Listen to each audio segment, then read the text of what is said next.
kalian? Tidak. Haji kalian? Tidak. Sahabat tolong. Sholat tidak bisa menjadikan saya ahli surga? Tidak. Puasa saya? Tidak. Haji saya? Tidak. Dan sholatku ya Rasulullah? Tidak. Ibadahku ya Rasulullah? Tidak. Sahabat bingung. Seakan-akan, jadi sholat saya tidak bisa menjadikan ahli surga, puasa saya tidak bisa menjadikan ahli surga. Sahabat bertanya, terus yang menjadikan kita ahli surga apa ya Rasulullah?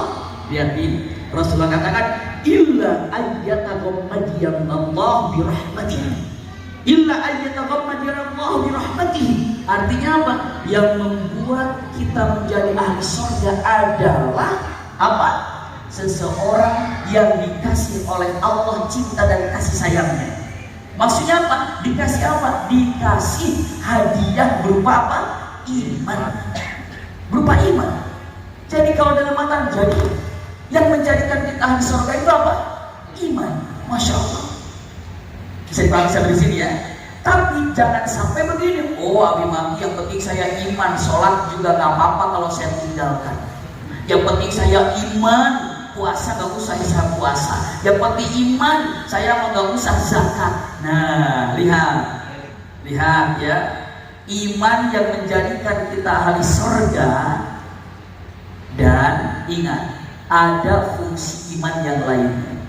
Satu, iman yang menjadikan kita ahli surga. Yang kedua, iman yang menjadikan kita menjadi ahli surga. Sementara yang kedua, amal soleh. Amal soleh itu untuk menentukan dua hal. Simak baik-baik. Satu, menentukan tingkatan surganya itu menggunakan apa? Amal soleh.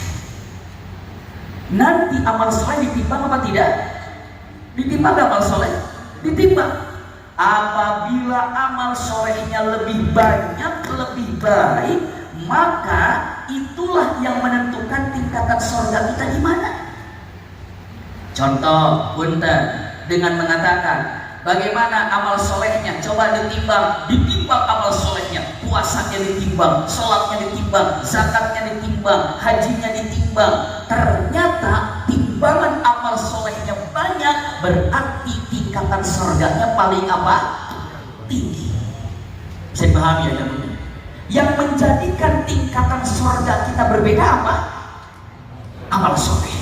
Masya Allah. Ulangi lagi. Yang menjadikan tingkatan surga kita berbeda apa? Amal soleh. Yang membuat kita bisa menjadi ahli surganya adalah iman. Wah, Masya Allah. Ini kayaknya harus dikasih hadiah semua, jawabannya tepat semuanya. Saya kasih hadiah masing-masing, insya Allah. Brosur umroh, iya. Sama brosur haji, insya Allah, iya. Iya, brosurnya dulu, iya. Jangan dulu, kan kalau mau umroh haji lihat apa dulu tuh? Brosurnya, iya, brosurnya bunda ya. Jadi punten, sekali lagi, ulangi lagi. Ini dasar ini, ayahanda bunda, ini dasar. Ulangi lagi ya. Yang menjadikan kita ahli surga adalah iman. Yang menentukan tingkatan surga adalah amal soleh. Maka ibu bapak, dalam Al-Quran, iman dan amal soleh tidak dipisahkan. Illal ladzina amanu. Lanjutkan. Masya Allah, luar biasa. Illal ladzina amanu wa amilus shalihat. Mereka ini orang beriman dan beramal saleh. Itu tidak bisa dipisahkan, mustahil. Dengan mengatakan yang penting saya iman, nggak melakukan amal soleh juga. Lihat. Dengan mengatakan iya, tapi benar iman yang menjadikan dirinya ahli surga. Tapi kita ingin surga yang mana? Yang biasa-biasa saja, apa yang paling tinggi? Paling tinggi. Maka cara meraihnya dengan apa? Amal soleh. Amal soleh apa saja? Ini fungsi pertama amal soleh. Ulangi lagi, fungsi amal soleh untuk menentukan apa? Tingkatan surga. Masya Allah. Yang kedua, fungsi amal soleh untuk apa? Yang kedua, fungsi amal soleh ini adalah untuk menentukan dia itu masuk surga langsung apa mampir ke neraka. Ini amal soleh. Iya. Ini ketentuannya. lihat, nanti dia bilang, saya penting iman, yang penting iman. Kenapa? Dengan iman aja masuk surga. Iya, tapi kamu mampir ke neraka. Kenapa? Karena gak punya amal soleh.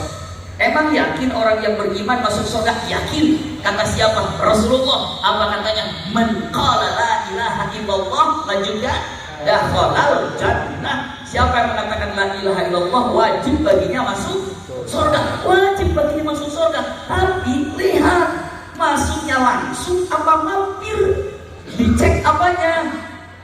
Amal solehnya. Amal solehnya banyak, masuk langsung surga. Amal solehnya sedikit, mampir dulu ke neraka. Bisa dipahami ini? Mana dalilnya? Oh, dalilnya hafal semuanya. Dalilnya nggak usah repot-repot, dari doa aja. Masa sih? Punten, nun sewu, ayahanda bunda, doa ini insya Allah semua hafal. Kalau nggak hafal, selesai kajiannya sampai di sini. Iya, punten, lanjutin doanya ya. Kalau nggak hafal, aduh keterlaluan kalau nggak hafal. Saya sebentar lanjut, apa namanya? Dibimbing sedikit, lalu ibu bapak lanjutkan. Siap ya? Lanjutkan ya. Rabbana atina fid dunya hasanah. Lanjutkan. Lanjutkan. Luar biasa. Wah, ibu ketawa, itu mah gampang maki. Doa itu mah udah di sini. Tapi maknanya dalam itu. Nah, sekarang hati-hati ada orang yang sok dengan menggunakan akalnya seakan-akan paling pintar ketika melihat doa ini. Lihat terjemahannya ya. Ada 3 permohonan di situ. 1, Rabbana atina fid dunya hasanah. Ini pertama. Yang keduanya, wa fil akhirati hasanah. Yang ketiganya apa? Wa qina adzabannar. Ini ketiganya nih. Apa yang dipinta 3 ini? 1, ya Allah berikan kepadaku kebaikan hidup di dunia. Masya Allah, kebaikan hidup di dunia. Istri solehah, kebaikan di dunia. Suami soleh, kebaikan di dunia. Masya Allah. Anak-anak soleh-solehah, kebaikan di dunia. Penghasilan halal, kebaikan di dunia. Sehat, kebaikan di dunia. Itu ketika mengatakan, ya Allah berikan aku kebaikan di dunia. Wabil akhirati hasanah, dan berikan kepadaku kebaikan di mana? Akhirat. Ibu bapak, kebaikan di akhirat itu apa? Surga. Kebaikan di akhirat itu apa? Surga. Ini orang-orang begini dibilangnya, punten ya, bunda ayahanda bilangnya gini. Ngapain? Wakina ada benar. Wakina ada benar artinya apa?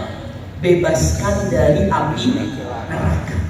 Jadi terjemahan Indonesia, ya Allah berikan kepadaku kebaikan di dunia dan berikan kepadaku surgamu di akhirat dan bebaskan aku dari api neraka. Ini ada orang bilang gini nih, kayaknya yang ketiga nggak usah diucapkan deh. Kenapa? Kan sudah jelas berikan aku surgamu di akhirat. Ngapain juga minta bebaskan dari api neraka? Kan sudah cukup. Ya Allah berikan aku kebaikan di dunia dan berikan aku surgamu di akhirat. Sudah, ngapain ada tambahan? Bebaskan aku dari api neraka. Kan sudah diminta apa? Surga. Coba ibu bapak, ada yang berpendapat demikian. Kenapa harus ada wakina ada benar? Sudah cukup dengan mengatakan wafil akhirati hasanah. Ketika mengatakan berikan aku surgamu di akhirat, nggak usah lagi dengan mengatakan bebaskan aku dari api neraka. Kan sudah cukup. Di nomor 2 minta diberikan apa? Surga. Nah, itulah yang kurang memahami makna daripada ayat ini ataupun doa ini. Begini arti sebenarnya. Rabbana atina fid dunya hasanah. Ya Allah berikan kepadaku kebaikan di dunia. Wa fil akhirati hasanah. Berikan kepadaku surgamu di akhirat. Wa qina adzabannar. Langsung ke surga tanpa mampir ke neraka. Itu arti wa qina adzabannar. Itu arti wa qina adzabannar. Sekarang kalau mau doa mau pakai wa qina adzabannar apa enggak? Biar apa? Biar masuk surganya langsung. Itu makna wa qina adzabannar. Iya.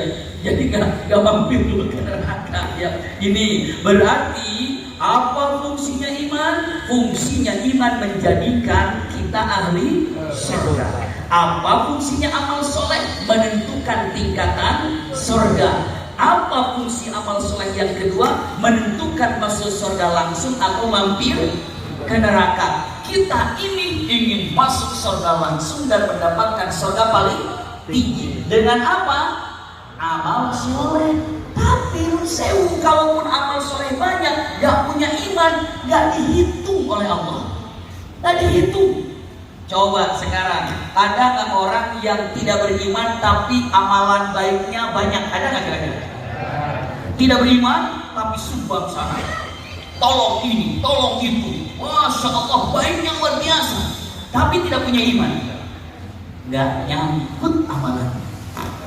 Haba'an mansura. Nanti di akhirat amalannya dia lihat, tapi nggak bisa dia kumpulkan, tidak bisa. Tapi dilihat ada. Nih seperti ini. Kalau sekarang saya bawa senter, tahu senter ya? Saya simpan di karpet ini, senter ini saya simpan di karpet ini, senter ini. Cek bismillah. Ini juga ada ya. Apa saya pegang dua-dua tadi? Ya, subhanallah, saya pegang senter, saya simpan senter ini di mana? Di atas karpet kan cahayanya terlihat ya. Atau kalau dikepuk-kepuk begini, ada yang terbang-terbang kecil nih. Bersangkutan. Mungkin ibu bapak tanya, Abi Maki, kalau malaikat tahu nggak kita ikhlas atau tidak? Ayo, malaikat tahu nggak? Malaikat tahu nggak ya? Jangan ragu, tidak tahu. Itu Al-Quran. Ma yalfidu min qaulin illa ladaihi raqibun atid. Tidak ada satu ucapan, tidak ada satu kalimat yang Anda ucapkan, yang Anda lakukan, kecuali di situ ada apa? Raqib atid yang apa? Mencatat. Iya, Raqib atid mencatat. Bapak infak catat, bapak sholat catat, bapak haji catat, bapak sedekah catat, bapak majlis taklim catat. Semua amalan itu dicatat oleh malaikat. Sampai catatannya banyak. Ma yalfidu min qaulin illa ladaihi raqibun atid. Jangankan perilaku, perbuatan, ucapan saja tercatat. Apalagi perilaku, tercatat ucapan itu. Kelak di akhirat, masya Allah, malaikat membuat catatan. Ya Rabb, ini catatannya. Ya Allah, ini catatannya. Waduh, catatannya banyak.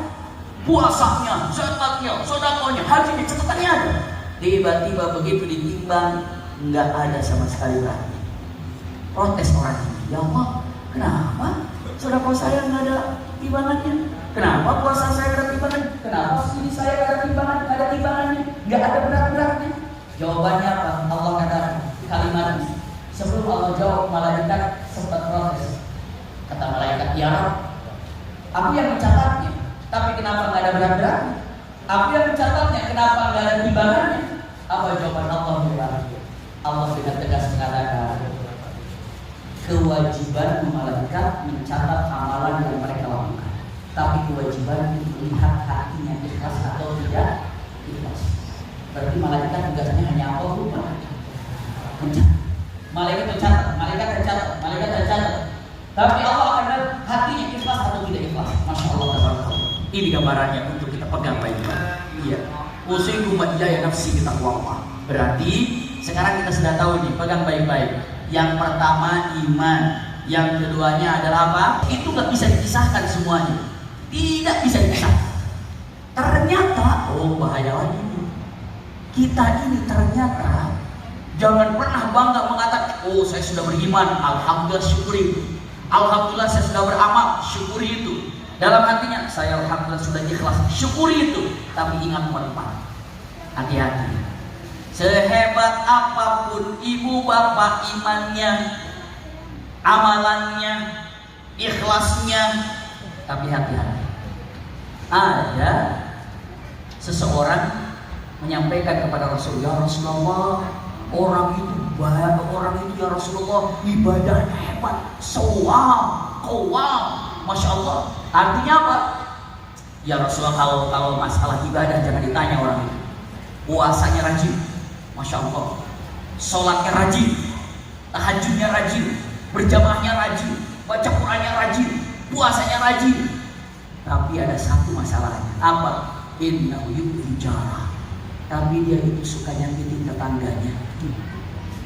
Suka nyakitin tetangganya. Nggak enak bahasanya, nggak bagus lisannya. Jawaban Rasulullah apa Bapak? Apakah Rasulullah bilang gini, nggak apa-apa, yang penting masih sholat? Nggak gitu. Nggak apa-apa, yang penting ke masjid. Tidak gitu. Padahal orang itu ke masjidnya rajin, puasanya rajin, baca Qurannya rajin. Tapi ketika mengatakan, tapi dia nggak bagus sama temannya, nggak bagus sama tetangganya, nggak menjaga persaudaraannya, nggak menjaga ukhuwahnya. Tiba-tiba Rasulullah jawabannya tanpa ragu, innahu finnar, dia di neraka. Hati-hati, buktikan sholat kita, buktikan iman kita, buktikan ikhlas kita dengan perilaku yang apa? Yang baik. Yang baik itulah isi daripada semua ibadah yang ada. Simpan baik-baik. Rasul kan dia masih sholat kan, nggak apa-apa yang penting sholat. Tapi dia masih suka ke masjid kan, nggak apa-apa yang penting ke masjid. Tapi dia masih baca Quran, nggak apa-apa yang penting dia baca Quran. Tidak gitu. Rasulullah bilang dia nyakitin tetangganya, dia nyakitin saudaranya, dia di neraka. Kok dahsyat sekali? Iya. Kenapa? Karena bagaimana mungkin orang yang beriman lalu beramal soleh ceritanya, lalu ikhlas mengamalkannya, kalau ternyata lisannya menyakiti saudaranya. Hati-hati. Islam itu dengan tegas dengan mengatakan innamal mu'minuna, lanjutkan, ikhwatun fa aslihu baina akhwaikum. Ini perintah untuk Bapak. Coba lihat, innamal mu'minuna ikhwatun, sesungguhnya orang mukmin itu apa? Bersaudara. Itu ada benar. Fa aslihu, maka perbaikilah hubungan kalian, maka perbaikilah. Itu Allah sudah mengatakan kata-kata gini. Kalau ibu bapak punya anak terus mau camping di tempat yang dingin, di mana tempat yang dingin sih? Di mana? Di Kaliurang. Kaliurang ya? Masya Allah, dia bilang ke anak, sesungguhnya ya, tapi tukang ke masjid beda, ahli sama tukang beda. Kalau ahli itu mengerjakan dengan ilmunya dan ada jejaknya, tapi kalau tukang musiman, tukang itu lagi rame ikut, sepi enggak, itulah tukang itu. Beda itu. Subhanallah. Kalau misalnya kalau tukang ke masjid, Allah Akbar, cek ada yang ke masjid enggak? Enggak ada, saya juga enggak. Itu tukang ke masjid. Tapi kalau ahli masjid, ada orang enggak ada orang ke masjid, itu ahli masjid. Kalau tukang ke masjid, si bapak itu datang enggak? Itu juga enggak ada sebenarnya. Beda ahli majelis taklim sama tukang majelis taklim. Kalau tukang majelis taklim bagaimana? Lihat temannya ke pengajian enggak? Temannya ke pengajian enggak? Kalau temannya ke pengajian berarti dia tidak ke pengajian. Tapi kalau ahli majelis taklim, ada orang, tidak ada orang, Masya Allah, apa coba? Ke pengajian. Nah itu bedanya. Karena kalau yang namanya ahli ibadah, Masya Allah, dia berpatokan warna merah. Maka aku angkat kedua tangan ini, ampuni dosaku. Nah itu kan. Jadi munajat itu apa namanya? Gayanya seperti itu, kayak di awal. Itulah ketika dianjurkan di dalam doa. Itu tajamnya. Maka khasnya orang-orang, para aulia, para anbiya, doanya diawali dengan apa? Munajat. Iya. Dan sebelum munajat pastinya diawali dengan apa? Istighfar. Istighfar, munajat itu yang indah yang dilakukan. Maka bermunajat dan apa? Doa. Iya. Dan ini penting. Terakhirnya, usikum wa iyaya nafsi taqwa. Ini kadang-kadang kita lengah dalam masalah ini. Ini udah baik, udah poin 5, udah doa, munajat. Terima kasih tanyakan. Salam besar diri karena penting sekali. Mustahil orang menjadi susah hidup di dunia dan di akhirat selagi dirinya masih mampu membahagiakan kedua orang tuanya. Itu dia. Ridallah fi ridal walidain wa sukhutullah fi sukhtil walidain. Mustahil orang jadi susah hidupnya di dunia dan di akhirat kalau dirinya masih bisa membahagiakan kedua orang tuanya. Orang tuanya sudah tidak ada, doa. Masya Allah, kirim doa itu bahagia orang tuanya. Kirim doa bahagia orang tuanya. Jadi dia mengatakan itu kalimat yang terindah.